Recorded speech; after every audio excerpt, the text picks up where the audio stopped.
पिछले वीडियो में रीतिबद्ध काव्यधारा की कुछ प्रवृत्तियाँ छूट गई थी। उनमें प्रमुख है अलंकारिकता। रीतिबद्ध काव्यधारा की एक अन्य प्रवृत्ति अलंकारिकता भी है। इस काल में अलंकारों का इतना अधिक प्रयोग हुआ कि अलंकार साधन न मानकर साध्य बन गए, जिससे काव्य का सौंदर्य बढ़ने की अपेक्षा कम हो गया। जैसे केशवदास का कहना था, यद्यपि सुजाति सुलक्षण सुवर्ण सरस सुव्रत भूषण गुण ने विराजय कविता वनिता मित्र। अर्थात जिस प्रकार से एक नायिका सुंदर होते हुए भी अलंकारों के अभाव में सुंदर प्रतीत नहीं होती है, उसी प्रकार से इन्होंने कविता के संदर्भ में कहा कि कविता में अन्य भाव होने पर भी यदि वह अलंकार विहीन है तो उसमें सौंदर्य नहीं होता। अर्थात इस पद में उन्होंने काव्य में अलंकारों का होना अनिवार्य बतलाया है। इनके काव्य में अलंकारों के अतिशय प्रयोग से भाव राशि दब गई और चमत्कार, प्रियता एवं कृत्रिमता का समावेश हो गया है। ये कवि कविता की शोभा अलंकारों से सजाने में ही मानते थे। वे कविता में अलंकारों को जबरदस्ती ठूस ठूस कर भरते थे। इसी कारण से इस काल को अलंकार काल भी कहा गया। अगली प्रवृत्ति है आचार्यत्व। रीतिबद्ध काव्यधारा के कवियों में आचार्य बनने की होड़ मची हुई थी। उन्हें यह था कि मैं इससे बड़ा आचार्य बनूं, मैं उससे बड़ा आचार्य बनूं। आचार्य उन्हें कहते हैं जो लक्षण ग्रंथों की रचना करते हैं। रीतिकाल के कवि आचार्य भी थे और कवि भी थे। इन कवियों में प्रमुख है केशव, देव, मतीराम आदि। यद्यपि इन आचार्यों की आलोचना की गई, फिर भी हिंदी में काव्य शास्त्र के अभाव की पूर्ति करने में इनका नाम सदैव याद किया जाएगा।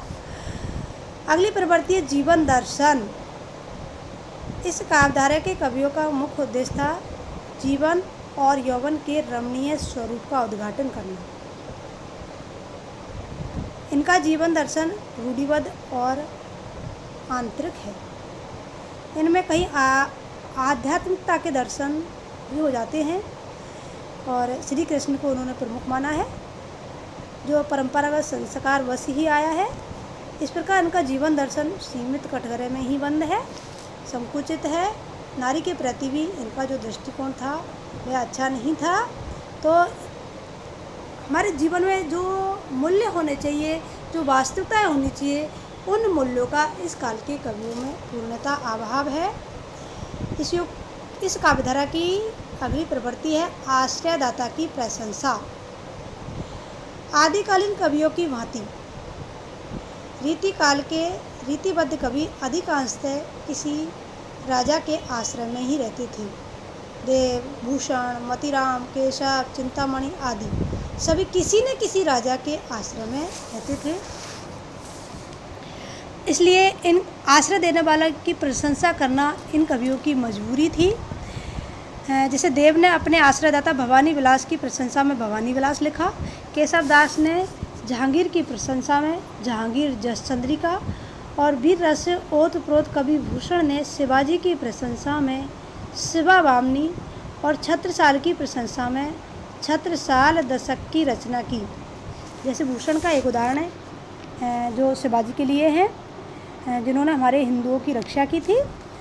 जैसे वेद राखे विदित पुराण राखे सारयुक्त राम नाम राखे अति रसना सुघर में हिंदुअन की चोटी राखी सिपाहीन की लाज काने में जनेऊ राख्यो माला रखी घर में देव राखे देवन स्वधर्म राख्यो घर में। अतः भूषण को छोड़कर अन्य कवियों के काव्य तो अपने आश्रयदाता की प्रशंसा में अतिशयोक्ति की हद को भी पार कर गए।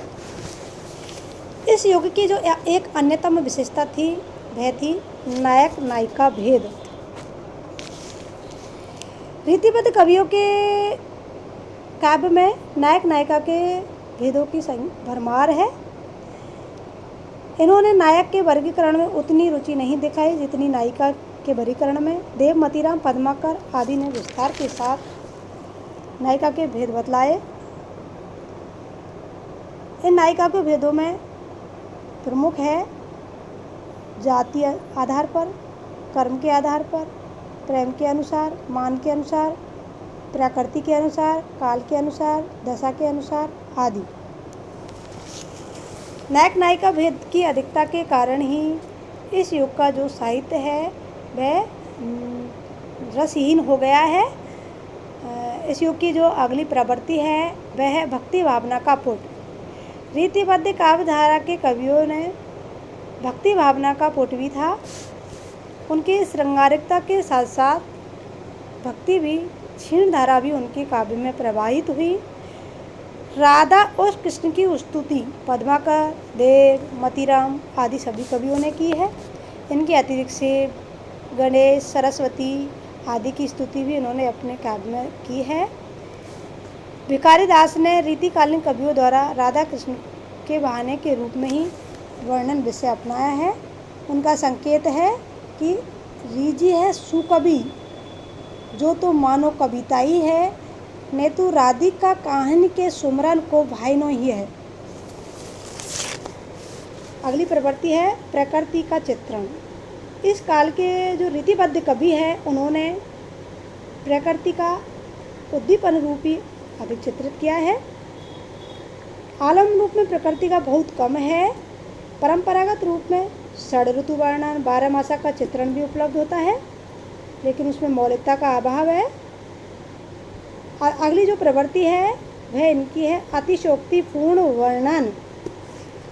इस काल के जो कवि है वो जैसा कि पहला अभी कहा है कि वो राजा के आश्रम में रहते थे, राजा जैसा आदेश देते थे उसी प्रकार की काव्य रचना करते थे। और उन राजा के आश्रम में रहने का इन कवियों का जो उद्देश्य था वो ये था कि उन्हें अर्थ की प्राप्ति हो, और वो इसी कारण वो इतनी अतिशोक्तिपूर्ण रचनाएं लिखते थे कि जो युद्ध और जो कार्य उन राजाओं ने नहीं किए थे उनकी भी वो प्रशंसा करते थे, ताकि राजा प्रसन्न होकर उन्हें अधिक से अधिक धन दे, उनकी प्रशंसा करे। और इसी कारण से इस काल में का जो वर्णन है वह अतिशोक्तिपूर्ण हो गया है। जैसे कि अतिशोक्ति का एक उदाहरण यहाँ प्रस्तुत है। इत आवती चली जात है, चली 6-7 तक हाथ, चने हिंडोरी सी रहे लगी उषा संसार। इसमें एक नायिका का वर्णन किया है कि वह नायक के वियोग में इतनी दुबली हो गई है कि एक सांस लेती है तो वह जिस पीछे की ओर खिसक जाती है, और सांस छोड़ती है तो वह आगे की ओर खिसक जाती है। तो आगे को जैसे हिंडोला है ना, ये झूला जो श्रावण मास में मुख्यतः खाए जाते हैं, तो जिस प्रकार से झूला कभी आगे जाता है कभी पीछे जाता है, तो उनकी स्थिति भी उस झूले की समान हो गई है कि वे सांस के साथ झूले की तरह आगे चली जाती है और पीछे आ जाती है। तो इस प्रकार से मतलब ऐसा अतिशोक्तिपूर्ण वर्णन उन्होंने किया है जो विश्वास के योग्य नहीं है। अगली प्रवृत्ति है ब्रजभाषा का प्रयोग। रीति काल में अधिकांशतः कवियों ने ब्रजभाषा में ही काव्य रचना की, और रीतिबद्ध काव्यधारा के कवियों ने भी ब्रजभाषा को ही अपनाया है। अपनी सुकुमारता, कोमलता और काव्यच्युत विशेषता के कारण ब्रजभाषा ने कवियों का ध्यान अपनी ओर आकर्षित किया। इसमें अति परिष्कृत ब्रजभाषा देखने को मिलती है। उनमें परिस्थितिवश अरबी, फारसी के शब्द भी आ गए हैं, लेकिन मुख्यतः ब्रजभाषा का ही प्रयोग है। अगले छंद योजना। रीतिबद्ध काव्यधारा के कवियों के काव्य में छंदों की विविधता है। उन्होंने विभिन्न प्रकार के छंदों में काव्य रचना की। जैसे हम केशव दास की काव्य चंद्रिका को लें, इसमें इतने प्रकार के छंदों का वर्णन किया गया है कि आलोचकों ने इसे छंदों का अजायब घर की संज्ञा दी। उन्होंने दोहा, कवित्व, सेवैया, सोरठा, वैरवई, छप्पे, रोला आदि बहुत सारे छंदों को अपने काव्य में स्थान दिया। इस काल की अगली जो प्रवृत्ति है वह है पांडित्य प्रदर्शन। पांडित्य प्रदर्शन इन कवियों के काव्य का मुख्य लक्ष्य था। तो इस काव्य का जो मुख्य लक्ष्य था वह था पांडित्य प्रदर्शन करना। अपनी प्रतिभा की धाक दरबारों में बनी रहे, इसलिए वे काव्य में नए प्रयोग जो शास्त्र सम्मत थे एवं उनके ज्ञान के परिचायक थे प्रस्तुत करते थे। अपनी इस प्रवृत्ति से परिचालित होकर ही ये कविता में मनमाने प्रयोग करते थे। अगला है नारी के प्रति दृष्टिकोण। इस प्रकार जो रीतिबद्ध काव्यधारा है इसमें अलंकारिकता, श्रृंगारिकता, प्रकृति का उद्दीपन रूप में चित्रण, ब्रज भाषा का प्रयोग, अतिशयोक्तिपूर्ण वर्णन आदि पर विस्तृत प्रकाश डाला है।